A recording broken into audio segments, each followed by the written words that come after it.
So you're telling me the Kansas City Chiefs are going to be even better in 2024 than last year when they kind of ended their season hoisting the Lombardi Trophy? Yes, that is what is being said here. Guys, I've got some comments on an article from John Dixon at Arrowheadpride, which is scaffolded around a Bill Barnwell article. And I dug up some numbers of my own, some statistics of my own, to really sort of reinforce what is going on and maybe add a little bit of extra detail here. This is, in my opinion, the type of conversation of ideas that the internet makes possible. I will never meet John Dixon. I will never meet Bill Barnwell. Probably, I imagine they have never met each other, but they have had this conversation, even if it's one way, and now you get to have it from me. I call this quote unquote article / video the accoutrements of cascading ineptitude. But the title on Arrowheadpride was, in 2023, the Chiefs wide receivers might have been just part of the problem. Subtitled, Kansas City significantly changed its 2024 wide receiver group, but a change from 2023 could be more important, by John Dixon. That article, pardon me, starts as such.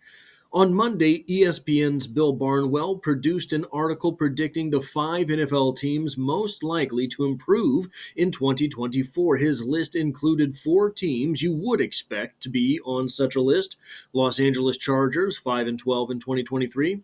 The New England Patriots, 4-13, Washington Commanders, and Arizona Cardinals, 4-13. These squads produced 4 of the league's 5 worst records last season. There's nowhere to go but up. But Barnwell also picked the Super Bowl champions, the Kansas City Chiefs. While it is unusual for a defending Super Bowl champion to be found on a list like this, Barnwell is probably right. He believes that turnover margin is at the heart of what led the Chiefs to be 9-6 after their Christmas Day loss to the Las Vegas Raiders. And anytime I have something highlighted in yellow on this video, that is from the Barnwell article itself. Barnwell writes, Patrick Mahomes and company actually lost the turnover battle in 9 of their 17 games, going 4-5 in those matchups. As a subtraction wizard, I can tell you they managed a 7-1 record in the games which they tied or won the turnover battle.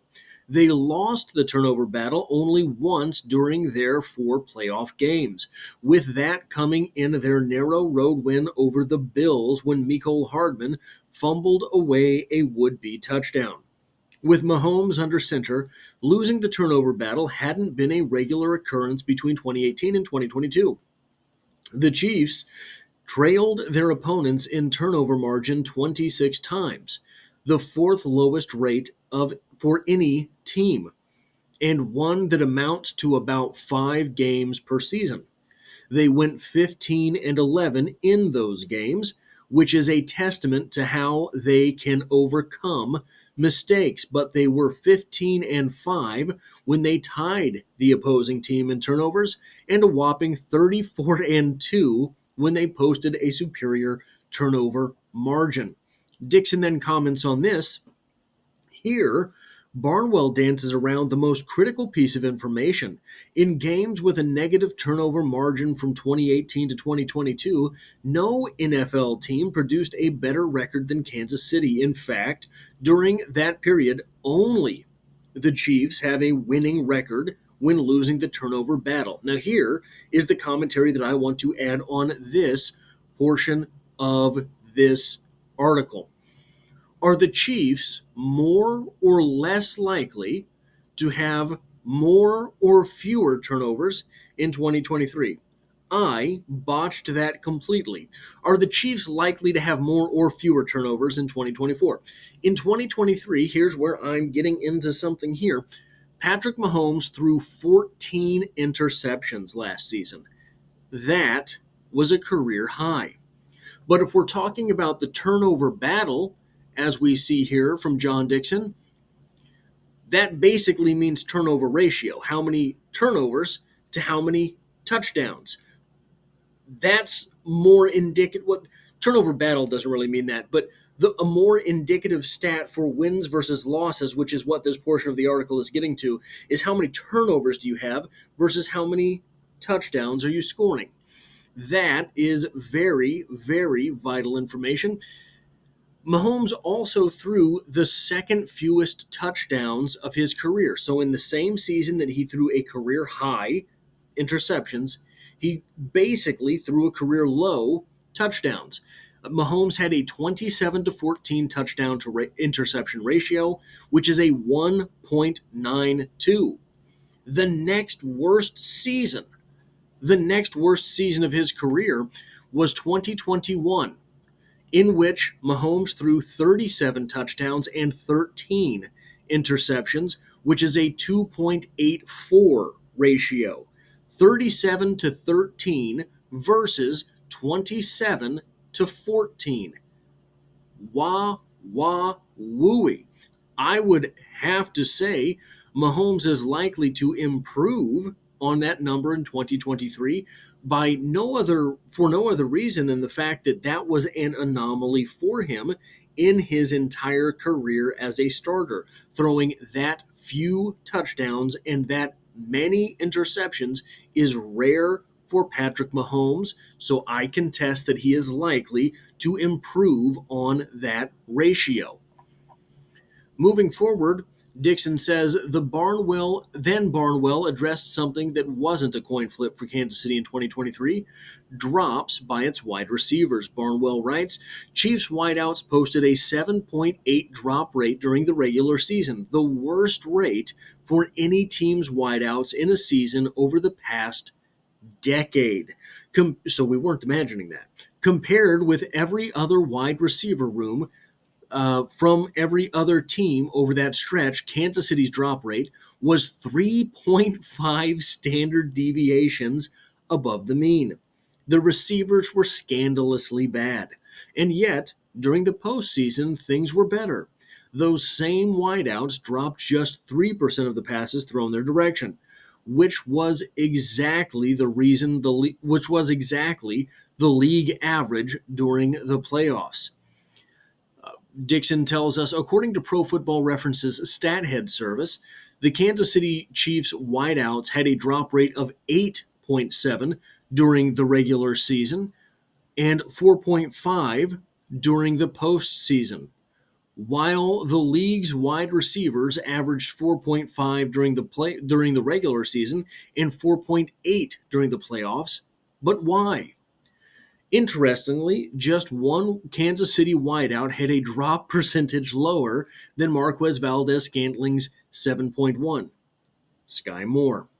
And even if you ignore the data of the four wide receivers with the worst regular season drop percentages, Kadarius Toney 13.2%, Mecole Hardman 14.3%, Richie James 14.3%, and Justin Ross 18.2%, Kansas City's wideouts still dropped 6.8% of their regular season passes. Now, I'm going to address the drop rate with the Chiefs momentarily, but this isn't the biggest thrust here. The biggest thrust will come at the end of this. But here's some questions concerning these wide receivers. Look, first off, it's interesting that Marquez Valdes-Scantling had the lowest drop rate, or the second to lowest drop rate to Sky Moore. I'm assuming that they don't count poor effort. So one of the interesting things about drop rates, and one of the reasons that Dixon is having a back and forth with Barnwell's conclusions is, and his numbers, I suppose I should say, drop rate is a tricky statistic. It's not based on how many times the football left your hand like attempts are for a quarterback. It's not judged on how far you advance the ball down the field like yards are for a running back. It is just sort of, did he drop that? Well, he touched it. That's how some people count it. Did he drop that? Was it reasonable that he catch it? That is how others count that. So it's a confusing stat. It's not. It's normally a. It's a stat that does not get used all that much because it is not all that helpful because everyone counts it differently. So Marquez Valdez Scantling gets away scot free by the fact that he was just running down the field, man. He was just getting his cardio. Hollywood Brown's career drop rate is normally right around 4%, which isn't terrible for a deep threat, and it is certainly not 8.7%, and it is certainly not Marquez Valdez Scantling's 7.1%, and it's certainly not the 14.3 or the 13.2% presented by Kadarius Toney and McCole Hardman, uh, reverse respectively. And those are the two wide receivers to whom Hollywood Brown's role in this offense will be most closely akin. But really, Hollywood Brown is coming in to be MVS, and a 4% drop rate versus a 7.1% drop rate is a marked improvement. Here's another thing. Another reason the Chiefs are likely to have their drop rate go down in this coming season. People say that Xavier Worthy has a problem with drops. I do not see that. There was a season in college where I believe he had a hand injury, which is going to make someone's drop rate go up, understandably so. But even then, he's a deep threat guy, and you're not a lot when you're a deep threat. A lot of your catches are over the shoulder. You're not body catching stuff down the field as often as you're catching it with your hands. So a hand injury to a deep threat is going to be particularly problematic. I do not see Xavier Worthy having a problem with drops in training camp or in the preseason games, except for the first day of rookie minicamp. He's looked pretty sure handed, and that first day of rookie minicamp, boy, it sure was a memeful day, wasn't it? There are two more points that I have here, but here's the biggest. Rashee Rice, I don't. So the article doesn't mention him directly, but Rashee Rice had 8 drops in 2023. In his rookie season, Rashee Rice dropped the ball 8 times. He had 4 drops in his first 19 targets. It was either 4 or 5 games. He had 19 targets and 4 drops. 1 out of every 5 times the ball was thrown toward him, he dropped it. However, he also had 4 drops on the next 83 targets. That is 1 drop every 20 passes thrown towards you. That is a marked improvement. So, expect Rashee Rice to start this season closer to where he ended it than where he began it, with 4 drops in 19 targets. And the final note that I have here, Justin Ross had himself a day, had himself a season with an 18.2% drop rate. I do not believe that's Justin Ross. I believe that if he gets the reps, he will be better than that. If Justin Ross is able to stay on the field, is getting targets every game, he's not going to have an 18.2% drop rate. We have seen him make incredible receptions. That's not the guy that just drops passes all the time. Now, the last part of the article from Dixon, I'm not going to get into his conclusion. That's his conclusion. That is his article. You should go to Arrowheadpride and read the article if you want that. But there is a little bit more that I want to get into from the article. Dixon writes, are we really supposed to believe that as a group, the Chiefs wide receivers were awful through 15 games, and then as a group suddenly performed at the league average through the Super Bowl? That seems unlikely. So, what's the common factor? The quarterback. We must consider the possibility that after Christmas Day, something changed about Mahomes. Something about Mahomes changed. I guess I read that wrong. The quarterback, tight end, Travis Kelce, and head coach Andy Reid have all spoken about the loss being an emotional turning point for the team.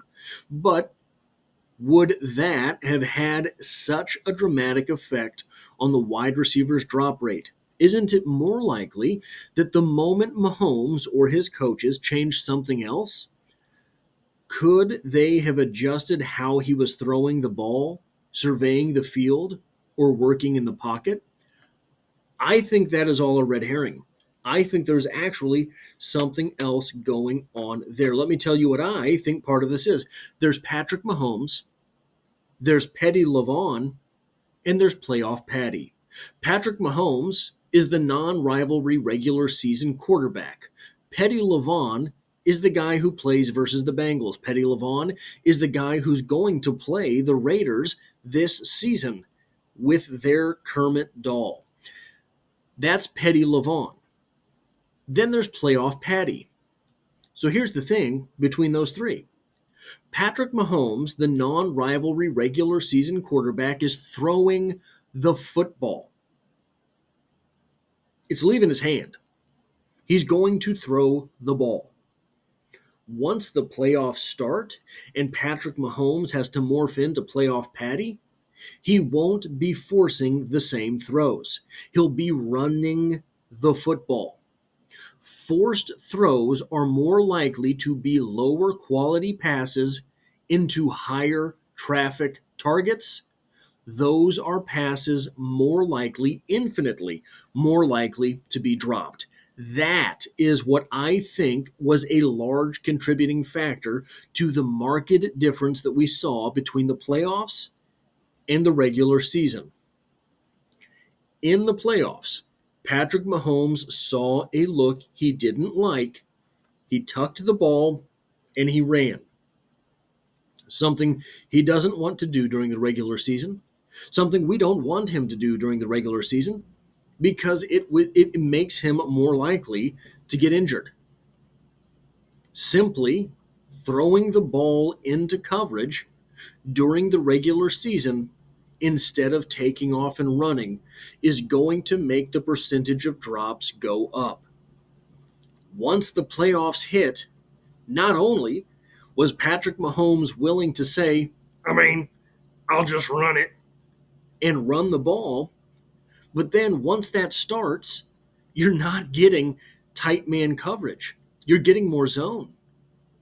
Once that man coverage comes off, because the opponents do not want their linebackers, safeties, and cornerbacks back to Patrick Mahomes.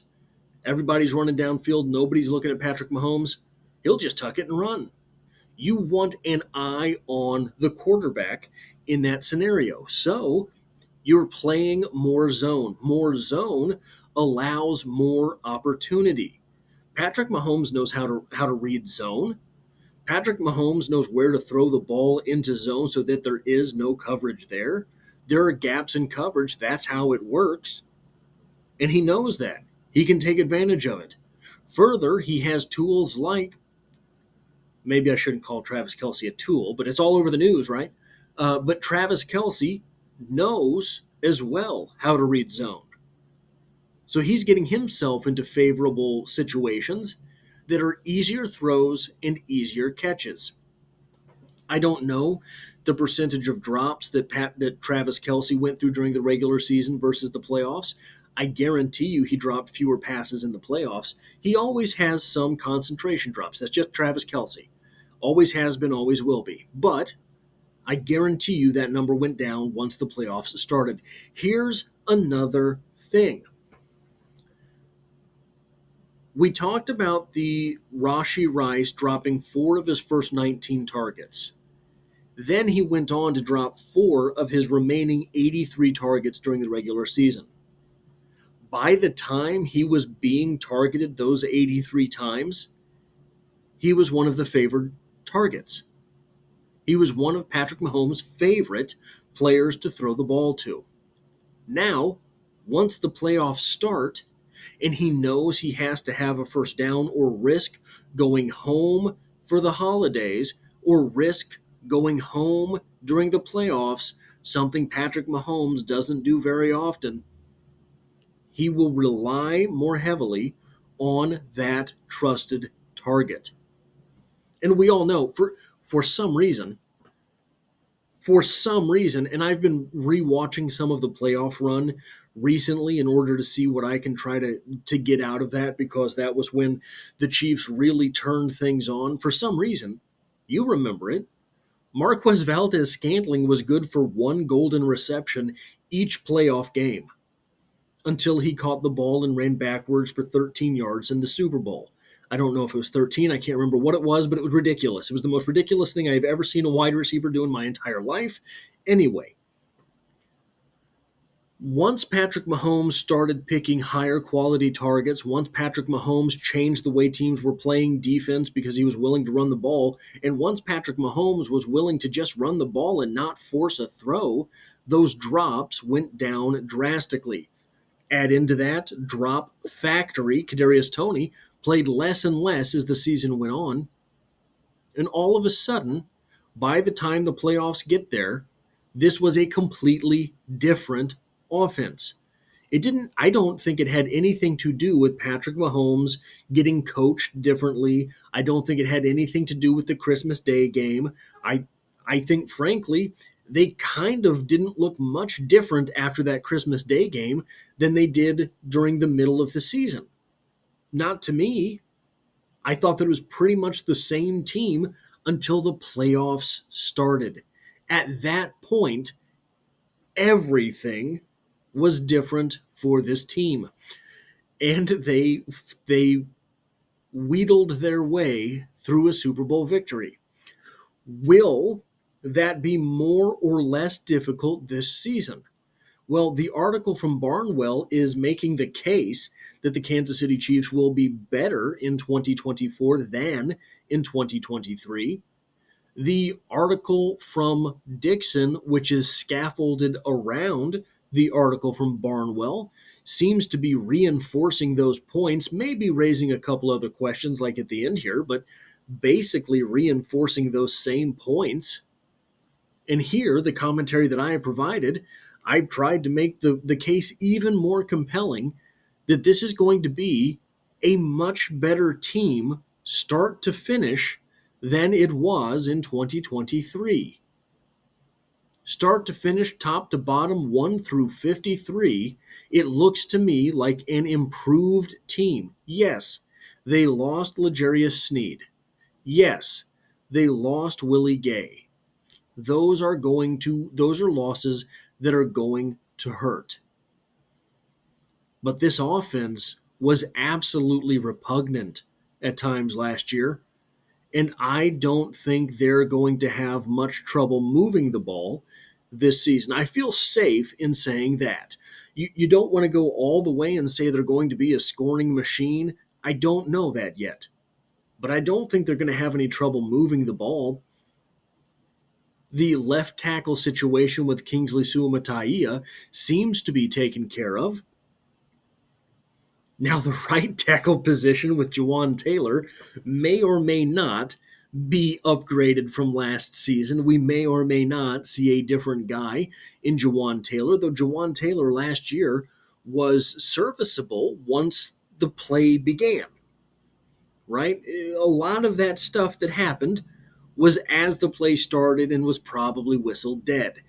But he seemed to be, in passing situations, serviceable, to say the least.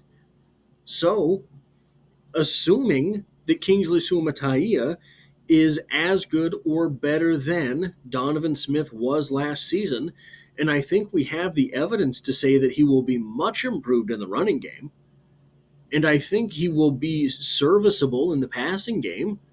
That's going to be where he struggles a little bit early, but I think he's going to get that figured out. He seems to be taking strides between his first and second start from the preseason. Now, admittedly, the Lions didn't play a whole lot of starters, right? But he looked good. His first step, his drop step, is quicker than I thought it was. so long as he can keep improving on that, we have no reason to believe that he will not be a long-term starter at left tackle for these Kansas City Chiefs. So, will the Kansas City Chiefs be improved in 2024 over 2023? I think all signs point to yes. That's all I have for this video. If you like what it is that I do here, hitting the like button, or appreciate what I do here, hitting the like button really does help me out, as it tells YouTube to share this video with other Kansas City Chiefs fans. And if you find yourself here by chance but not design, the Kansas City Chiefs are the only thing I talk about on the channel, dropping multiple videos every single week. And I hope to have you back for the next one.